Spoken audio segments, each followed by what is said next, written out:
بسم الله الرحمن الرحیم. نن زمونږ د ارشاد السرب سبق نمبر 65 دی. په نن درس کې به زمونږ د ضمایرو باس ختم شي. ضمایر شروع ما تاسو ته ویلي وو چې د ضمایرو مونږه یو نقشه جوړه کړې وه. ما وی چې دا ضمیر بیا درې قسمه دی. یو دی مرفوع او بیا ورپسې دی منصوب او بیا ورپسې دی مجرور. نو دا مرفوع چې دی دا بیا دوه قسمه دی، مرفوع متصل او مرفوع منفصل. بیا دا منصوب هم دوه قسمه دی، یو ته منصوب متصل وی او یو ته منصوب منفصل وی. او دا مجرور صرف هم یو قسم دی متصل، دا منفصل نه راځي، دا مجرور متصل وي. نو دغه د مجرور باس په نن مونږ کو. د ضمیر مجرور هم یو قسم دی، د ضمیر مجرور هم یو قسم دی، ضمیر مجرور متصل. ضمیر مجرور متصل خو دا متصل اوس دوه قسمه دی.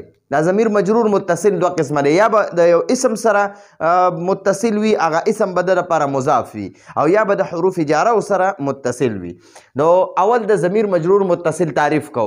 ضمیر مجرور متصل داسې ضمیر ته وایي، ضمیر مجرور متصل داسې ضمیر ته وایي چې د حروف جاره یا د مضاف سره اخره کې ملاو راځي، اخره کې ور سره ملاو وي، متصل وي ور سره اخره کې وي، او په ترکیب کې د حرف جر د پاره مجرور او د مضاف د پاره مضاف الیه جوړیږي. ٹھیک شو جی. که د حرف جر نه پس د ضمیر مجرور متصل راشي نو دا به بیا مجرور وي د حرف جر د پاره، او که د یو اسم سره د ضمیر مجرور متصل راشي بیا به دغه اسم د پاره دا مضاف الیه وي. اوس د ضمیر مجرور مضاف سره متصل مثالونه، د ضمیر مجرور مضاف سره متصل مثالونه. نو ګورئ دا غلام مضاف دی او دا ها ضمیر چې دی دا ولا ضمیر مجرور متصل مضاف الیه دی. بیا دا غلام مضاف دی، هما ضمیر مجرور متصل مضاف الیه دی. غلام مضاف دی، هم ضمیر مجرور متصل مضاف الیه دی. غلام مضاف دی، ها ضمیر مجرور متصل مضاف الیه دی. غلام مضاف دی، هما ضمیر مجرور متصل مضاف الیه دی. غلام مضاف دی، هن ضمیر مجرور متصل مضاف الیه دی. غلام مضاف دی، دا کا ضمیر مجرور متصل مضاف الیه دی. غلام مضاف، کما ضمیر مجرور متصل مضاف الیه. غلام مضاف، کوم ضمیر مجرور متصل مضاف الیه دی. دغه شان غلام کی، غلام کما، غلام کنا، غلامی دا غلام مضاف دی، دا یا ضمیر مجرور متصل مضاف الیه دی. غلام مضاف دی، دا نا ضمیر مجرور متصل مضاف الیه دی. نو دا خود دی دا غلام یو اسم دی، د سره دا ضمیر مجرور متصل راغلی دی. غلام دی نوی کتاب سره تکا کتابو هو، کتابو هو. نو دا کتاب مضاف دی، دا ها ضمیر مضاف الیه دی. کتابهما، کتابهم، کتابها، کتابهما، کتابهن. نو دی کتاب سره چې رقم هو، هما، هم، ها، هما، هن، کا، کما، کم، کی، کما، کن، یا نا، دا ضمیرونه ور سره متصل راغلي. نو دغه ضمیر مجرور متصل دا د کتاب د پاره مضاف الیه جوړیږي. دغه شان قلم کا، قلم هو، قلم هما، قلم هم، قلم ها، قلم هما، قلم هن. ٹھیک شو جی. دغه شان غرفه کا، غرفه کمرې ته وایي، غرفته، غرفتهما، غرفتهم، مخکې ورپسې دا سیزه. ٹھیک شو جی. یا دغه استاذ کا، استاذه، استاذهما، استاذهم.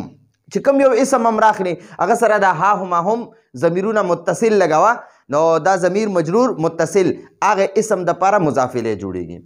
اوس د ضمیر مجرور حرف جاره سره، حروف جاره سره مثالونه، د ضمیر مجرور حروف جاره سره مثالونه. ګورئ دا لام چې دی د تور لیکلو والا دا لام حرف جر دی، او دا سور لیکلو والا ور سره ضمیر مجرور متصل مجرور دی. ٹھیک شو جی. نو لهو، لهما، دا سور رنگ والا چې راکم ما په سور مارکر لیکلی دی نو دا ضمیر مجرور متصل دی مضاف الیه دی، دا مجرور دی مجرور. او دا تور مارکر باندې چې لیکلی دی دا ورله حرف جر دی.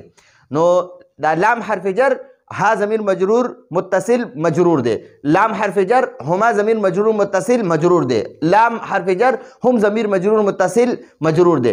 لام حرف جر، ها ضمیر مجرور متصل دا ولا مجرور دی. لام حرف جر، هما ضمیر مجرور متصل دا ورلا دا مجرور دی. لام حرف جر هن ضمیر مجرور متصل مجرور دی. لام حرف جر کا ضمیر مجرور متصل مجرور دی.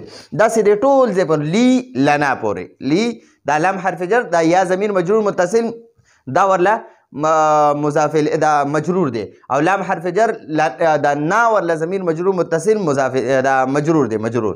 نو دی تور لیکلو والا چې دی دا تور مارکر والا نو دا حرف جر دی او دی سور مارکر والا دا ضمیر مجرور متصل مجرور دی. ٹھیک شو جی. او دا حروف جاره ټول ولس دي 17 دي 17 دا ما ورته لیکلي دي او دې شعر کې موجود دي. دا شعر دی. نو کته دې با سره لګي کتا سره لګي کاف سره لګي لام سره لګي واو سره لګي میم سره منذ سره لګي مس سره لګي خلا سره لګي دا ضمائر مجرور متصل ور سره لګول شي. نو هغه حروف جاره ولستي باو تاو کاف لام باو تاو کاف لام واو منذ مسخلا واو منذ مسخلا رب حاشا من عدا رب حاشا من عدا في عن على حتى الى في عن على حتى الى. نو دې شعر کې دا ما ولس وانه ټول لیکلي دي.